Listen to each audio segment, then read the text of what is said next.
Hey everyone, and welcome back to Set Apart Student Ministries. It has been an action-packed summer. We've been having so many different things going on, but we are resuming our series again this week. We are on the letter O, and O is optimize the opportunity. See, we live in a very opportunistic culture, and culture teaches you when you get your chance, get it right now. Go after it. Do everything you can to get there. Chasing the opportunity isn't necessarily bad. We just have to do it the right way. And tonight we will learn what that correct way is to do it. Well, we want to know what God's doing in your life, so be sure to leave a comment and be sure to follow us on all of our social media pages. Well, hope you enjoy the service and we look forward to seeing you in person. All right. So optimize the opportunity. There's your letter. There it is. There's no secrets tonight. We're jumping right into it. Have you ever had the opportunity of a lifetime? Raise your hand if you've ever had the opportunity of a lifetime. Yes? I've had a few. I've had the opportunity to sing in concert with New Song. Had that opportunity. Really? Yeah. I won an audition, actually. For real. Had the opportunity to meet Drew Brees, George Lopez, a bunch of different people, Lauren Daigle, Francesca Battistelli, the list goes on of who I've met. Had amazing opportunities in life. But have you ever had the opportunity to save someone's life? I had an opportunity to save someone's life. Actually, it's funny. When the day I wrote this message, that night, Monday night, I had a dream that I was at my house in Texas that I grew up in. I don't ever think about that place. I don't know why I was dreaming about that. I was at my house in Texas, and across the street to the left, there was this house on fire, and we were like, oh my goodness, the house is on fire. And I looked inside, and I saw a mom and a baby trying to get out. I called 911. I was like, there's a fire. I see a mom and a baby. Do you want me to go in the house and save them? They said, yes. Yes, go save them. So the Superman music started playing. I went in there, I saved them, and everybody was talking about it. So, no, that wasn't that is a dream that I had. Actually added that to this after that happened. But I had an opportunity to save someone's life. Emily, Charlie, I'm sorry you have to hear this story for a second time.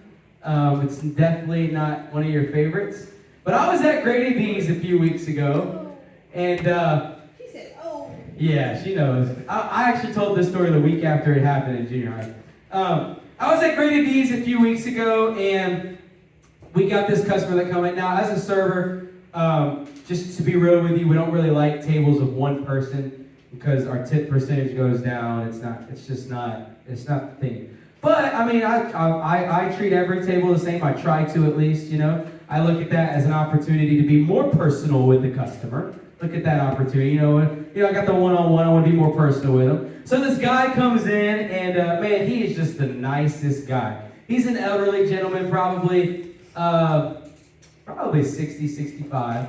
So probably 65, 70. Yeah, probably 65, 70. So I had to bump that up because there's people I know in my life that are close to that, and I didn't want to offend anybody. Sorry, you two. All right, so 65 to 70, right? And this guy is just super nice, man. I get his drink order, I get all of it, you know. I know I'm not going to make a whole bunch of money, but it's whatever, man. I'm going to give this customer a great experience, right? So anyways, it's during the dead time. It's Saturday. It's between 2 to 5. So he's my only table. So I've got like pretty much all my side work done. And what I have left, I'm trying to pace so that I don't really have nothing to do the whole time. So I'm kind of just sitting in the back, you know, catching up on some things and periodically checking on this customer. So I'm sitting in the back, and my coworker comes up, and she's like, Dylan. I was like, yes. She says, do you have the gentleman at table 5? He was sitting at table 5.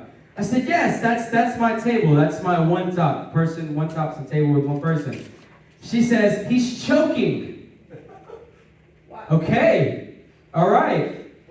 I don't know CPR. I don't know Heimlich Mover. I don't know any of that. But it's my time to shine. Right? It's my time to shine. I was like, actually, you know, I asked questions. What do you mean he's choking? He's choking. He's been coughing. He's coughing. And it's not a regular cough. He's choking. Okay. So I get up. I go and look. And he's I'm like, okay, he's choking. So I walk up to the table. Sir, are you okay? Yes,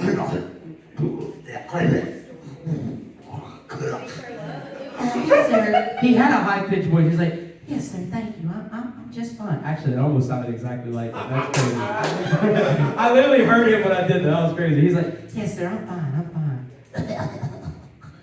Okay, because, you know, he's like, I think I just swallowed the wrong way.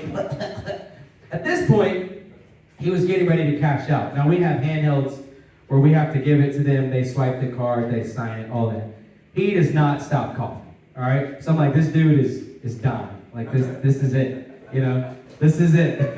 So I'm processing like what I'm supposed to do, right? I'm like, here we are, you know. I'm already thinking about like what questions I'm gonna have. Could you have stopped it? Could you, you know? And I just don't know what to do. Y'all. I just don't know what to do because he is coughing, and it is the wettest, deepest cough. I can hear the thickness in the mucus of this guy's cough, okay? So this guy's choking. Grace Plaisance told me, after I told this story, she had just taken classes on the Heimlich, I think, whatever it's called. And she's like, that is a sign of choking. That is a sign. So he was genuinely choking, right? And I'm like, so he's about where Reese is. I'm like, okay, well, let me know if you need something. He's like, I think I'm gonna cash out. So now, I've got to take the handheld, and I've got to give it to him, right? I've got to give it to him. About this time, now he's got a barbecue pit plate. So the dude's got pulled pork, brisket, 3 different kinds of sauces, the messiest meal that we have, right? He takes a napkin, coughing. Right? All these different noises coming out of his mouth, right? He goes to set the napkin down to grab the handheld. But when he pulls the napkin away, something stays attached to the napkin. I kid you not, this thing had half an inch of thickness. And it's all the way. And so I'm like, at this point, I'm like, dude, if you choke, you're gone, because I'm not helping you, right? Like, thickness, right? Sets it on the barbecue pit plate, which I'm about to have to grab. Sets it on the plate, reaches for the handheld. Still, now he's got the thickness attached here, a string attached to his finger. Grabs the handheld from me. At this point, I'm like, I'm not even watching him sign. I'm like, sign there, sign there. The handheld, he fills it out, gives it back to me, right? I just ate a super cheesy, saucy burger, okay? So I grabbed the handheld, I put it in my apron. Yes, we have to wear aprons, it's, you know, it's whatever. Put it in my apron, I grabbed the plate. I'm like, I can do this. I just gotta throw it away. I go to throw the plate away, and there's 10 to 15 bubbles on this plate. An inch from my hand staring at me. Now, I had an opportunity to save this guy's life. Opportunity of a lifetime. Rumor is he's still choking. I don't know. But I didn't stick around to find out, right? I had an opportunity, but I wasn't ready for it, right? I wasn't ready for it. Have you ever had an opportunity in your life that it presented itself and you just weren't ready for it? See, the reason I want to talk about this is because, and y'all are going to have to forgive me, I struggle with this word, even though I know the word, I struggle with it. We live in a very opportunistic culture. I said it right that time, but I may struggle with that word tonight. We live in a very opportunistic culture. What this means is our culture teaches that you have an opportunity to do something in life. You were created for something, you have skills and abilities, and the opportunity is going to be there one day. And when it's there, you better jump on it. When it's there, you better not miss it, because it might only come once in your entire lifetime, right? When the opportunity is there, don't miss it. Don't miss it. Our culture teaches that we need to fight for position to get to the top, and we need to be the first to get there. Our culture teaches that time is limited, so you better figure out quick how to get to where you need to be. We live in an opportunistic culture. See, as teenagers, our focus a lot of times, and I've been there, what's my calling?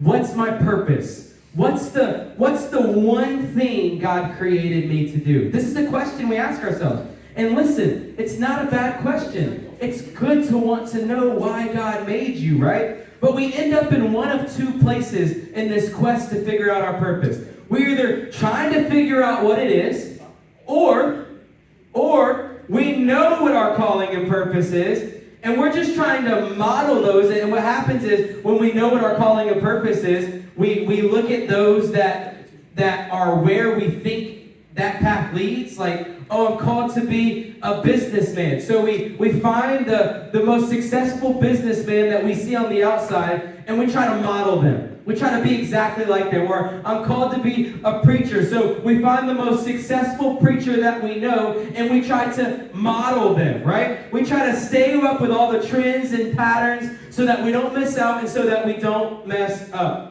And we do all of this because of the mindset that culture teaches. We all have the one thing we're meant to do. We only get one opportunity to accomplish this, and when the opportunity presents itself, you have to take it. Well, I want to do a little illustration tonight. I'm trying to get a little more illustrative with our messages here. So I've talked to two people, Mr. Brandon and Gabriel. You can come join me on the stage. And actually, Mr. Brandon, you can sit right there. And Gabriel, you can sit right there. Now, Gabe, here's the deal. This represents your opportunity. Whatever this is, whether that's, man, you want to meet someone famous and you go in your whole entire life trying to meet this person and you don't even know if you're ever going to get the opportunity again, this is your opportunity. Whether it's your calling or your purpose, and you're like, man, this is what I was created to do, and when the opportunity is there, I don't want to miss it, right? He's going to hold your opportunity, but he's going to hold it with his hand closed, okay? Now, as I'm talking, at different times, he is going to open his hand for 2 seconds. You don't know when it's going to be. But when he opens his hand, you have 2 seconds to get to your opportunity. All right? Sound good?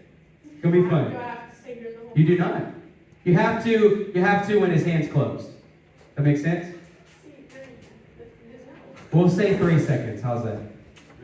So you better glue in, and that's enough time to, the moment's there, you got to seize the moment, right?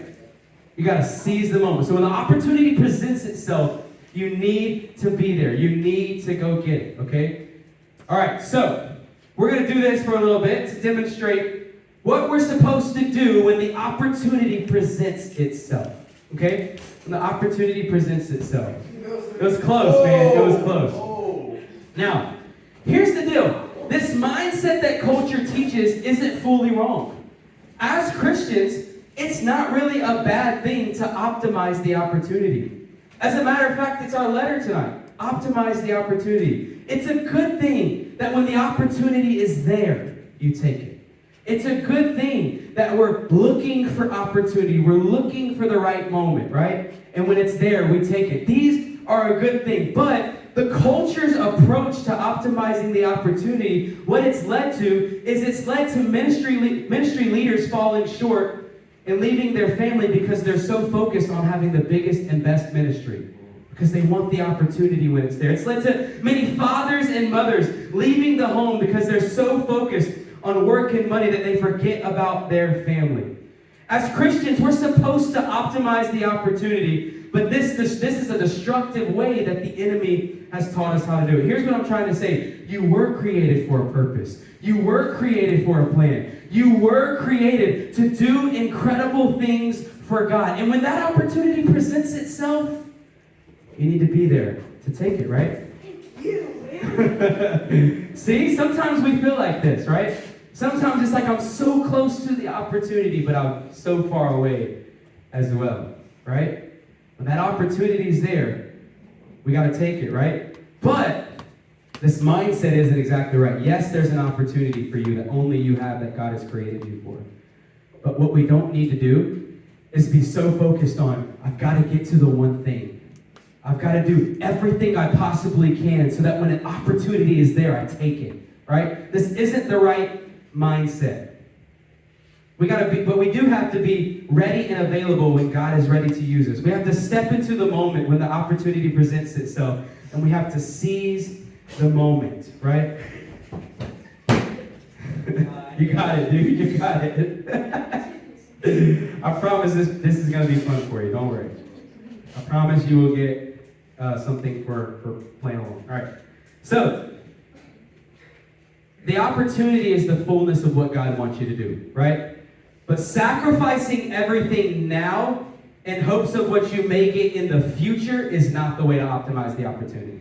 That's not the way to optimize the opportunity. So, we're going to revisit yet again one of our set-apart characters that we've already talked about. I've actually talked about him twice already. I've actually preached this same passage of Scripture through this series already tonight. But when I preached that message, I said I put out a little point and I said that's a different message for a different day. Well, today's that day. We're talking about that message. And our character is Elisha. 1 Kings 19 through 21. So Elijah went and found Elisha. Don't get confused. Jah is before Shah.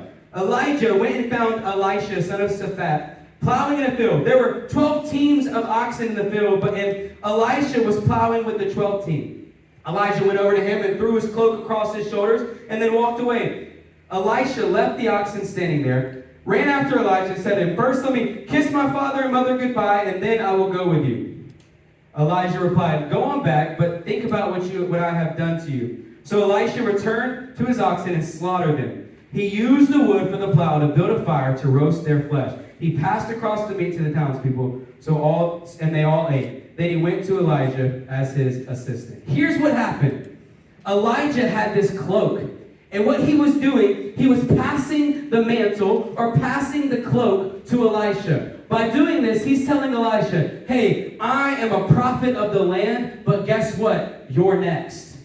In this moment, Elisha's calling was clear. His purpose was clear. His opportunity was clear. All he had to do was wait for the opportunity to present itself. And when this opportunity presented itself, you're good, dude. You're good. When the opportunity was there, he was going to have to take it, right? Now, this reminds me a lot of my story. I'm going to talk about my story a little bit tonight, okay? This reminds me a lot of my story. I was fortunate enough for God to reveal my calling when I was in 9th grade. I know we're all at different places. I know some people, they're like not even a teenager yet, and God, they know their calling that God's given them. I know some people that are maybe 25, 26, 27, still trying to figure out what their calling is. It's okay, we're all in a different place, but I was fortunate enough in the 9th grade for God to reveal my calling to me. And I was at a youth camp. Alan Griffin was the speaker. It wasn't even a night service. It was in the morning session. And he simply asked a question with no background music. Everybody was talking to their friends. We were getting ready to dismiss. And he said, who here is called to ministry? And for whatever reason, I just knew that was me. I didn't have this divine special moment where God opened up heaven and is like, you are called. I know now looking back in the moment, like God spoke to me, but then I didn't realize it was God. When he asked this question, I was like, yeah, that's me, right? Didn't think anything of it, put my hand back down. But that night, my youth leader pulled me in his room, and he's like, hey, I don't take it lightly that you raised your hand. Let's talk.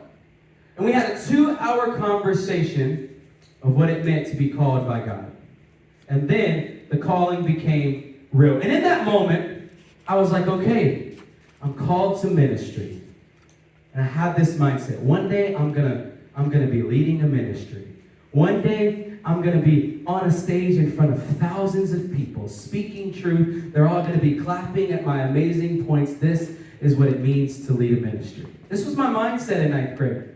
But the concept of this being something that I actually did in that moment didn't really make sense to me. This was my calling for the future. This was my calling one day. This was my purpose that was going to be there at a different time, right? This was that, but the opportunity hadn't presented itself yet, right? The opportunity wasn't there yet.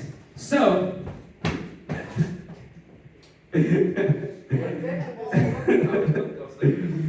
I'm going somewhere with this. You are setting up an amazing point, so thank you. Appreciate it. Anyways, in ninth grade, I knew I was called, but I was like, yeah, not yet. And this was my mindset. And from 9th to 12th grade, I said, you know what, God, I know that I'm called by you. I know that I'm gonna be in ministry one day. I had an idea of what that looked like, even though it wasn't anywhere close to the idea. But I had this idea, this ideal, I should say, of what this looked like. But in the back of my mind, I was like, yeah, but I don't really know if I want to do all that, right? So then, actually, the enemy started attacking my life even more than before the calling was revealed. Yes. Right? He started attacking my life. In the next 4 years, I did many things that I should not have done. Right? I made bad decisions, terrible decisions, right? I even, since we're being real tonight, right?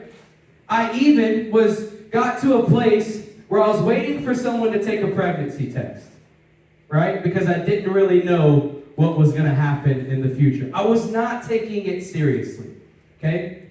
Then I graduated high school. The same youth leader was like, hey, I see something in you. I remember the conversation that we had. Here's what I want you to do. I want you to start preaching in our youth ministry once a month. I was graduated. I was staying in the ministry because I was already doing serve things. So you need to join a serve team. If you're not serving in any way, you need to join a serve team. It's good. If you are serving in other ways, it's not about the serve team. It's just about the heart of serving is what I'm saying. So, but I was serving, and he was like, I want you to preach once a month. Now I was like, I don't know about that. Once a month. Side note, I did fine arts in the 9th grade. Did it for all the wrong intentions. I was like, because remember my idea was I'm going to preach in front of thousands, right? I was like, man, that's an opportunity to get in a stage in front of people, right? And they look at me, awesome. This was my mindset. But anyways, in the 12th grade, after I graduated, I kind of started taking this a little more seriously. I was like, okay, here it is. It's time to jump into this. It's time to do this. And so I was in this figuring it out phase, right? I was like, okay, the opportunity is here. The opportunity has presented itself, right? It's here. I'm not even going. I know it's not going to happen so again. And sometimes that can happen. Sometimes we miss out on the opportunity so much that even when it's right in front of our face, we're like, I've been here before. I don't even know if I want to do this anymore. Told you you're a part of this message. Right? I'm going somewhere. Don't worry. So I was like, okay, I knew I was called in the 9th grade, and now I am here. Now, if you know me, I'm an all or nothing kind of thinker, right? So before this, I was like, not a possibility. Now I'm stepping into this, and I'm like, this is the fullness of my calling. I'm stepping into this, and we're going all out. I begin, and I'm just being real, I begin to study the most popular preachers in the world. I preached some of their messages almost word for word, right? Copied down, paused the YouTube video, wrote down what they said, because this is what I thought it meant. They're successful. This is what it means to be successful in your calling, so I want to do it like them, right?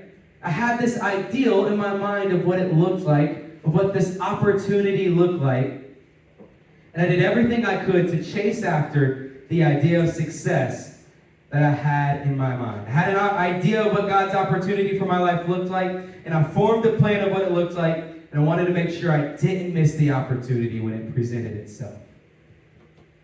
In the process of this,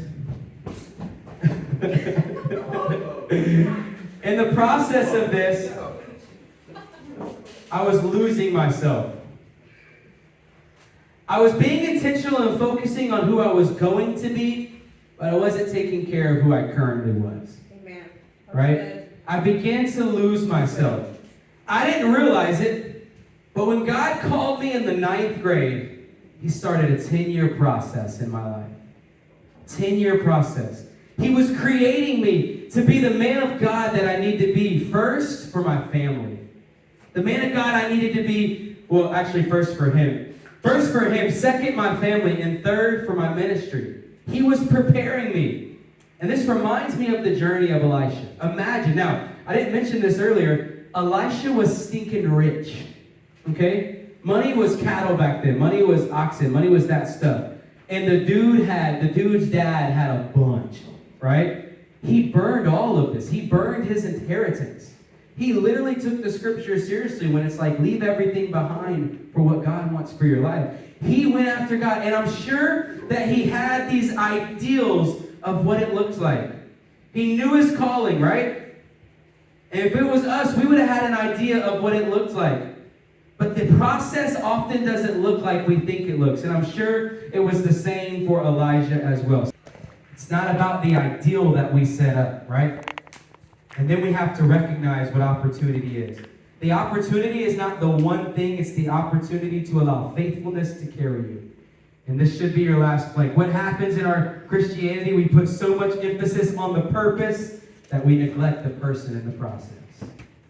We put so much emphasis on the purpose, the one thing, that we don't take care of the person in the process. Listen, we've equated our calling to a position, a title, a job description, or a stage.